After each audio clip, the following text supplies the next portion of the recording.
William Branumb. I'm so excited to finally be talking to you. How are you today? I'm doing well. How about yourself?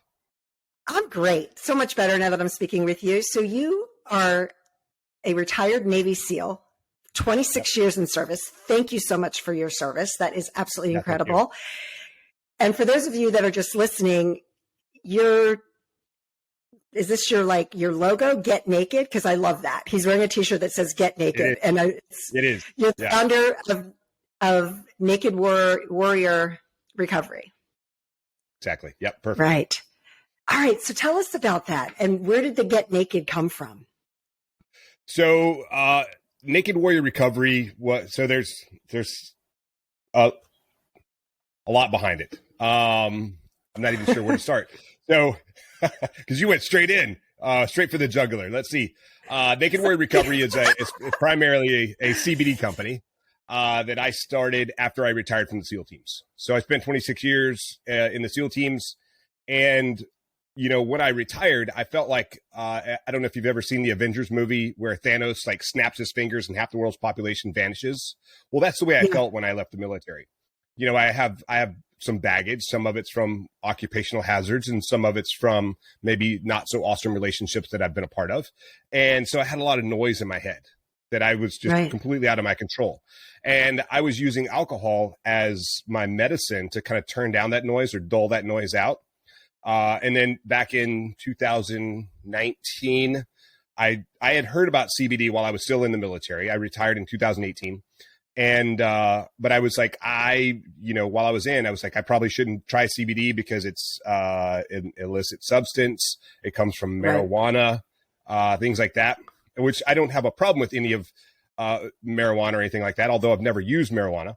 I've never thought it was that bad, especially how bad alcohol is for you. Right. So, and alcohol is, FDA approved and all this other stuff. And so are cigarettes. Like, really? So, right. And marijuana is like a class 1 narcotic. Yeah. And cocaine is a class 2, which doesn't make any sense, right? Zero sense. Yeah. So what are you going to do? I'm not in charge of any of that stuff, but exactly. At all. But I've never had a problem with it. And I was like, why don't the states just legalize it and just collect, or the government just legalize it and call it good? But I'm not part of the government. I was a government employee, in the military. So my job was just to, do what I was supposed to do. But when I retired, I was like, I really need to fix my wagon over here. And so I was talking to a buddy of mine. I was in Virginia, and I said, hey, after lunch, I'm going to see if I can find some CBD, because maybe what you have in Virginia is better than what we have in Hawaii. I have no idea about any of it. I didn't even know that it was just barely even legal. As of the end of 2018, it became legal after the passing of the Farm Bill. And so he's like, oh, if you want CBD, I've got some at home. So he's kind of an Instagram influencer. He gave me a bottle that a company had sent him. I tried it. I didn't notice anything when I took it. And then after, I don't know, that 30-day period of cause it's 30 servings in a bottle, I didn't know if anything had changed. And then I stopped taking it, obviously, because I was out and it's kind of expensive, and I was trying to figure out my financial situation. And what I noticed is I started to get a little more angry. My sleep wasn't quite as good. What I realized is that I say water boils at 212 degrees, or I don't say it, it just does. And I was probably living my life at 210 degrees. And so over time, I went from 210 to 205 to 200 to 195 to 190, maybe 185. I got out of that red zone, that's kind of boiling zone, that boiling point, and where things would just set me off very, very easily, to so that my fuse got longer. Some of the pains in my body got less. They're still there, but they're just not as bad. And then after I stopped taking the CBD, I started getting closer to that boiling point again.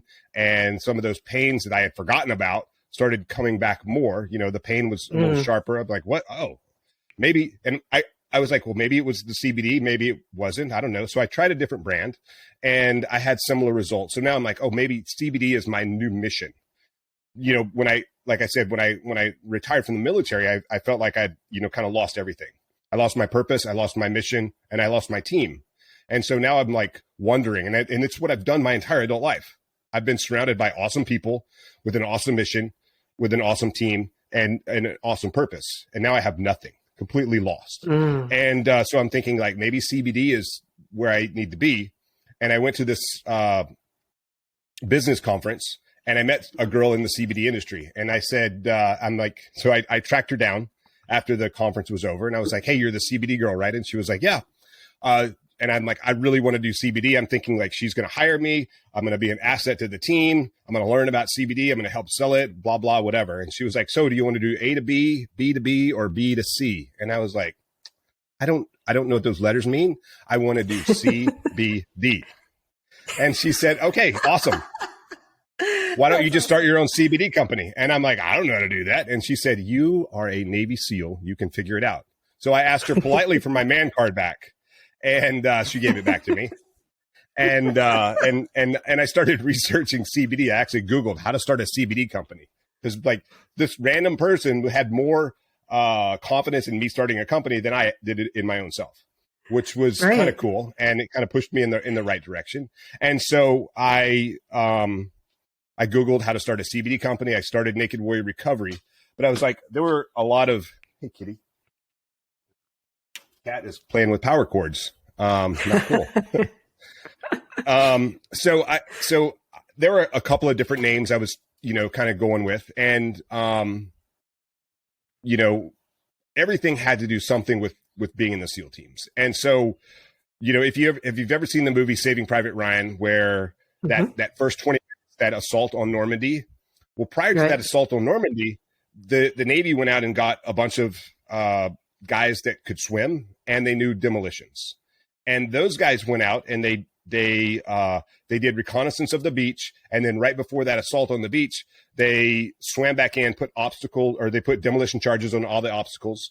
And then, they blew paths forward to, so that the assault force could get on the beach. And then, fast forward to the island campaign of World War II, the Navy recommissioned these guys to go out and blow holes in the reefs so that the Marines could go and take back the islands that the Japanese had taken over. And these guys were the predecessor of today's Navy SEAL, and they were called the Naked Warrior because they would go into combat wearing pretty much nothing but like swim trunks, a K-bar knife, a mask, and some fins. And so that was Naked Warrior Recovery was a kind of a head nod to my heritage as a SEAL. So a little history lesson there that you didn't expect to see. So. No, I didn't expect that. And I love it. I love that you're paying a tribute to that era, right? Right. And so they were the, kind of the predecessor to today's Navy SEAL. Fast forward to Vietnam, JFK took these underwater demolition team guys and recommissioned them as U.S. Navy SEALs in 1962. And so, so that was so I was like, Naked Warrior Recovery. That sounds cool. And then as I'm kind of going through the journey, I'm trying to figure out how to market. I'm trying to do all this other stuff. And I'm, finding my own healing. What I realized is that I've been living this life of kind of a lie, if you will, this life of like hiding my insecurities with like, armor. We go into combat in the SEAL teams and, in the military, we go into combat, we put this body armor on and helmets and it helps protect us when we get into not so great situations. Well, in life, I've found that we put this armor on and we feel like we're always going into combat. It doesn't matter if it's like, maybe a toxic relationship that you're a part of, if it's maybe you have a toxic family member, someone at work that's not awesome, that you always feel like you need to have your guard up, your armor up, or maybe you have just insecurities and you're wearing this mask and hiding those insecurities. And I realized like pretty much my entire life, that's what I've been doing. Like I would never share with anyone that I was struggling in any way because I didn't want to appear weak because, I was afraid that if I looked weak with my own insecurities, that people would turn their back on me or they would abandon me or they would think that I was weak. And I was like, that's just not going to work for me because I had all those insecurities and all that other baggage that I was carrying around. And so what I realized is I had to take that baggage that I was carrying around off, take that armor off that I was carrying around and get naked expose myself so that I could become vulnerable, so I could find the healing that I actually needed. And so that's really what Get Naked started off as, is, take that armor off, take that ego off that you're wearing around, take that baggage that you're carrying around. Some of it you may have put in there yourself, that crap that you're carrying around, but other people potentially put stuff in there. So, I had to figure out how to take that baggage off, set it to the side, become vulnerable enough to ask for help. And so I could find that healing that I need. And I think there's so many people that need to do that. They need to get naked, take that baggage off, stop hiding behind that armor, that mask, or whatever it is, and expose themselves so they can find the healing that they actually need. So that's what Get Naked originally stood for. And it still does today. So that's the initial version of Get Naked. I've turned naked into an acronym, and this is a presentation I give from stage quite often. And so, naked as an acronym, the N stands for never quit. The A stands for accept failure. The K is to kill mediocrity. The E is expose your fears, and the D is do the work. And I have a whole thing that I talk about when I, on stage, I'm like, how you can use these 5 SEAL secrets, this Get Naked mindset to improve everything that you do in your life. I love it. There's so much you said, and that was incredible. Thank you. So, and I love the whole Get Naked thing. I mean, I'm sitting here soaking it in because it's so true. If you really want to thrive, you've got it's like peeling everything away. That's incredible. So my first question for you is, you said that you were carrying around baggage and you've always had this armor on. Did you realize that during your time in the Navy SEALs, or were you always like that? I think I've always been like that. I grew up very poor as a kid, mediocre mindset. We would have, I was, the free lunch kid from first through 12th grade. And I had been called poor white trash. We don't play with poor white trash like you, la, la, la. So that certainly didn't help my self-talk there. No, of course not. Of course not. And it's interesting. I remember the people that did that. And today they're like, I don't hang out with them or anything because I live far, far away, but they certainly have a different opinion of me now. Of course they do. Of course they do. My only question, the reason why I was curious is because, joining the military is one thing, right? And it's great on so many levels for people. And I think especially for men, because it does help them to, there's certain things that it helps you work through, the discipline, that kind of thing.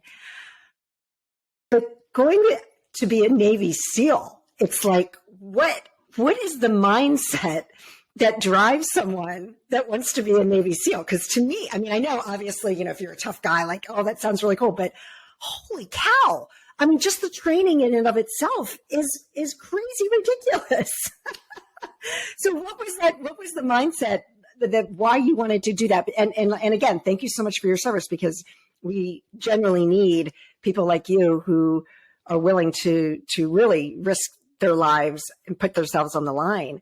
But that's an intense career, especially for 26 years. So, when I joined the Navy, first of all, I had zero intention of joining the Navy. Okay. I was going to maybe join the Army or the Marine Corps or something like that. I joined the Navy back before there was the internet. Right. And, I'm not saying I'm old. I'm just saying that You're not at all. But, so there were not very many books out there. I think there was the movie Navy SEALs out, but I had never seen it. And I went to this Boy Scout jamboree. So I was heavily involved in the Boy Scouts. Again, very poor, but because I was so involved in the Boy Scouts, the Boy Scout Association that I was a part of paid for me to go to this national jamboree. It happens every 4 years. And so we had a handful of kids from Mississippi and a handful of kids from Alabama. We teamed up as a big group and headed off to Virginia to the national jamboree. And there was a kid in that other troop, he already had his whole idea of what he wanted to do when he grew up, kind of laid out. He was like, I'm going to go to the Naval Academy. I'm going to be an F-14 Tomcat pilot, like Top Gun. and I'm going to be a Navy SEAL. I'm like, yeah, I want to do all those things. What's a Navy SEAL? And he was like, oh, it's the hardest military training in the world. They jump out of airplanes, they blow stuff up, they scuba dive, they do all these other things. And I'm like, that's what I want to do. I want to be a Navy SEAL. Good idea, Fairy. And then I come back from that trip, and the Navy recruiter calls, and he's like, hey, have you ever thought about joining the Navy? And quite honestly, had he called me before that trip, I would have said, hell no. My whole family's been in the Navy, and I don't want to be on one of those big gray things that float around in the ocean. The Navy has the ugliest uniforms, 10,000 reasons to not join the Navy, but one reason to join the Navy. And so I was like, yeah, well, I want to go to the Naval Academy. I want to fly F-14 Tomcats, and I want to be a Navy SEAL. He's like, awesome. Come on down here to the recruiting office. Let's have a conversation. And so I actually joined the Navy the summer before my senior year in high school, before my 12th grade of high school. And then I went through the delayed entry program. I graduated high school, and a few weeks later, I went off to boot camp to join the Navy. So for me, like, the intensity of it was just like, that's just part of it. I was just like, whatever. Cold, wet, and sandy. That's just part of the process. So let's go. It was not. I'd never had any self-doubt about whether I would make it or not. Although I did get injured several times.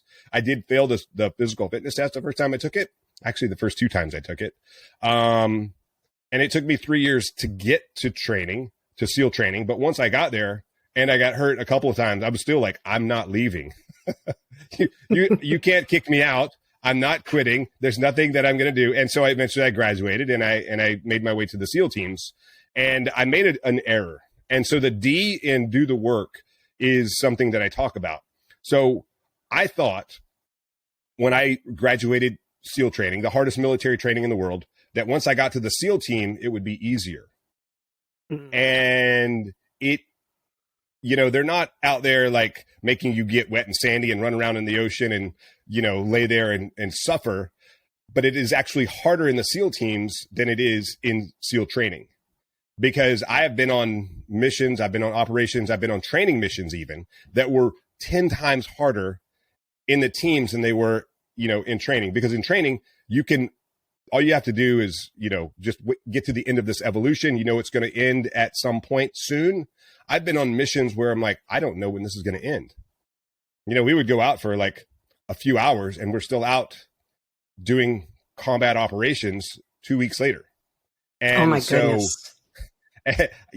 I'm thinking I'm going to go back and I'm going to, be in my little wooden hut and in the AC or whatever, or with a heater on. And instead we're still out in the field doing stuff 2 weeks later with whatever we have on our back. We would get resupplied, but still. So it was significantly with like no end in sight. Like, I don't know when this is going to end. We're just going to keep going and move forward. And so the, SEAL training it's a selection process, just to see if you have the mental capacity to push beyond what you think you can do.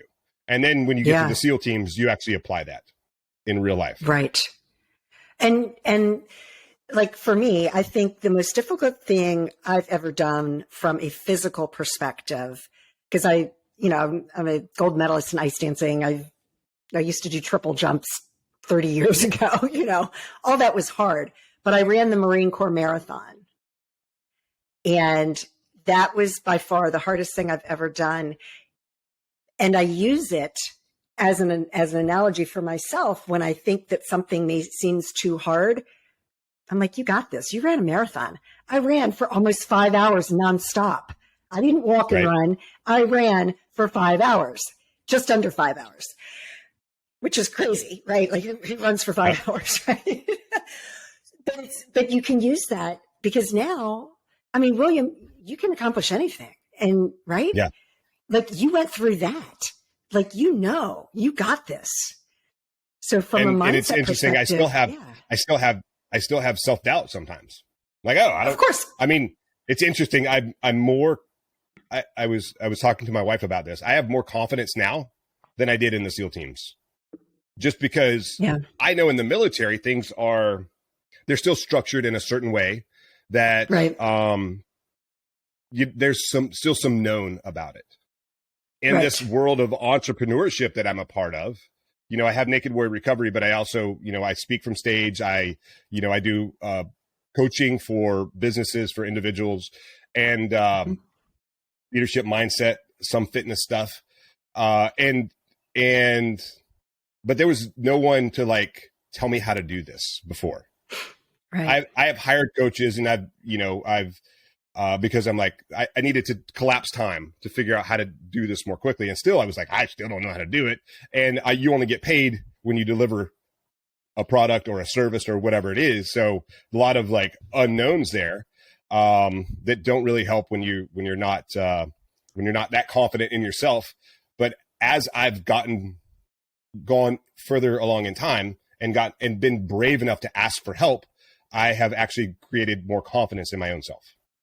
I love it. So, excuse me, if there's anybody out there that's looking to start a business, what is the best advice you can give, since you did have to start not knowing a thing, right? Like you just kind of dove in and, like you're jumping out of a plane, right? Let me just go for this, right? Yeah.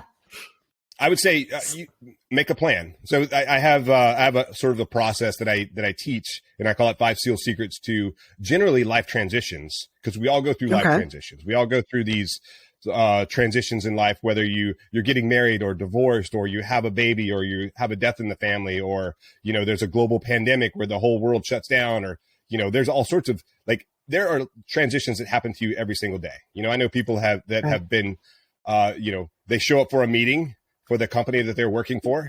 And they're like, okay, we're going to launch this new product. We're going to do the thing and the whatever. They finish the meeting. There's an email in their inbox saying, hey, get on this next call. Get on a call in 5 minutes. They get on the call, and it's the owner of the company saying everyone is terminated because the company is shutting their doors. They were like 5 minutes ago, they were just like, we're getting fired up and educated to launch a new product. And then the next minute, they're like, their whole identity and security and everything has just been ripped right out from under them. I at least had an idea that I was getting out of the military, although I was in complete denial about it. But what I would tell someone if they are starting a business, I would say make a plan. It doesn't have to be a good plan. Just make a plan, and then brief the plan. So step 1 is make a plan. Step number 2 is brief the plan. And I don't mean like you don't have to like get out a PowerPoint presentation or the whiteboard or draw the whole thing out, although that's not a bad idea. But just talk to people about it. Talk to people that you trust about this plan, this idea, this business that you want to start. And then do what I like to call a dirt dive before any mission that we would go out on. We would go brief the mission. And then we would come back, and then we'd like, okay, be outside for dirt dive or rehearsals or rock drills or whatever we want to call it for that dirt dive. And what we would do is we would go through every phase of the operation. We would wear our radios, we'd put our headsets on. We would get in the vehicles that we were driving. We would sit exactly where we would sit. We would practice getting out of the vehicle. We would practice passing the communication calls that we would make over the radio, so everyone would hear it, like what phase line we're at, where we are in the operation, depending on the pro word that we heard over the radio.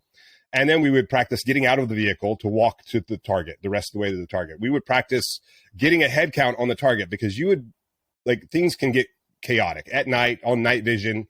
Right. Weird stuff happens. And then we would practice getting a head count, and we would practice parking the vehicles in a certain way to get back in the vehicles, because everything looks the same at night.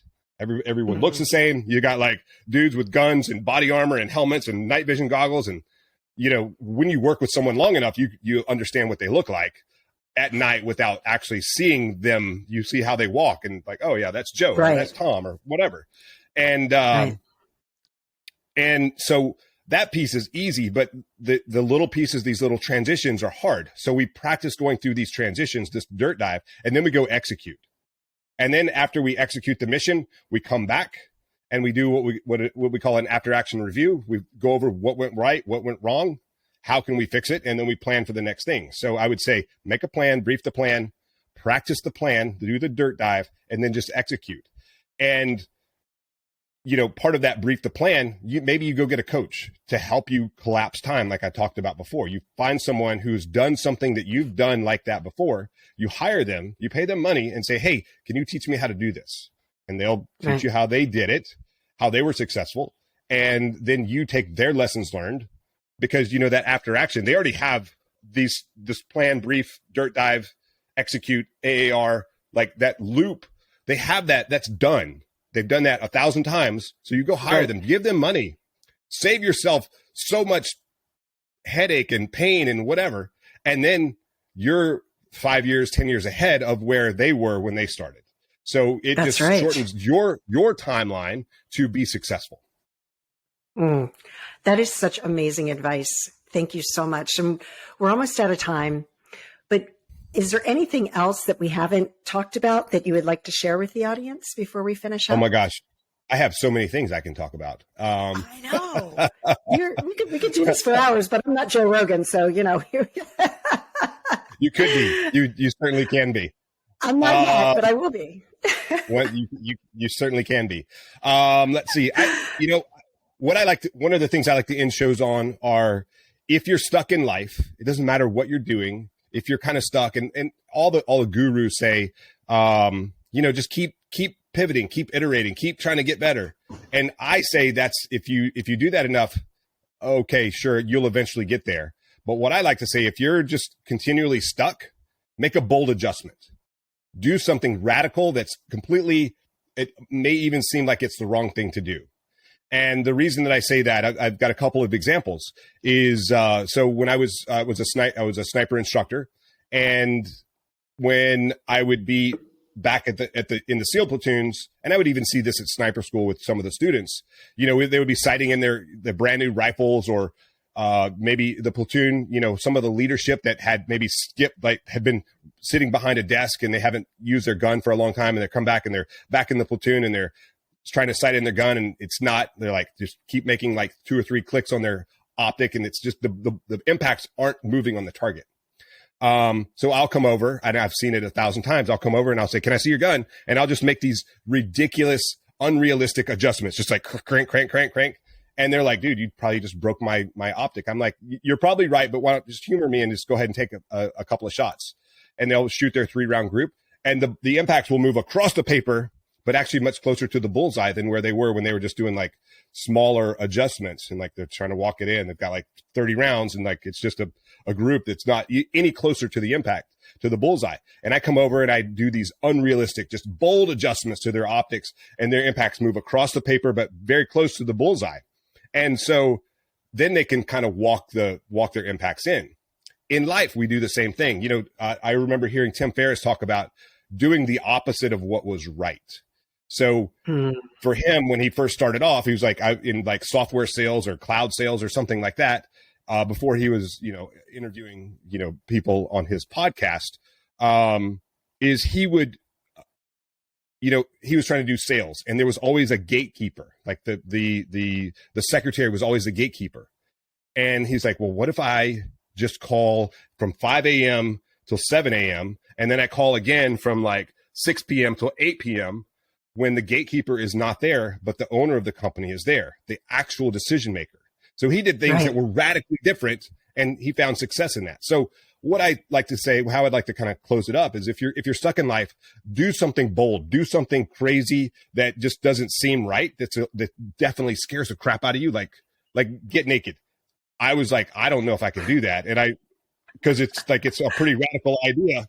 But it's also a marketing hook as well, but it's also a mindset shift. So completely, if you're stuck and you're like, all these little adjustments that you're making aren't moving the needle for you in your life or in your business, do something bold and radical, make bold adjustments, and that will help you get closer to the bullseye that you're looking for. Oh my gosh. So many golden nuggets today, William. Thank you so much. This has been so amazing. And yes, where can everybody find you? Let's see. If you're interested in CBD products, go to nw-recovery.com. If you're interested in my 5 SEAL secrets, the Get Naked Mindset, if you go to the number 5sealsecrets.com, put your name and email in there. I will email you a link to it's a PDF document that you can download. That is my email address that it comes from. Check your spam folder. It could be there. And then if you're looking for coaching, if you're looking for speaking, anything like that, you can just reply to that email and I will get back to you, because that comes directly from my email box.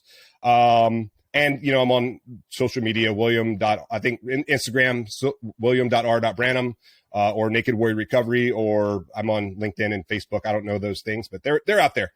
I'm pretty easy to Google. Yep. Google you and they'll find you for sure. Well, William, it's been such a pleasure and an honor. And thank you so much for joining us today. And thanks you to all the listeners. Absolutely. This was a joy.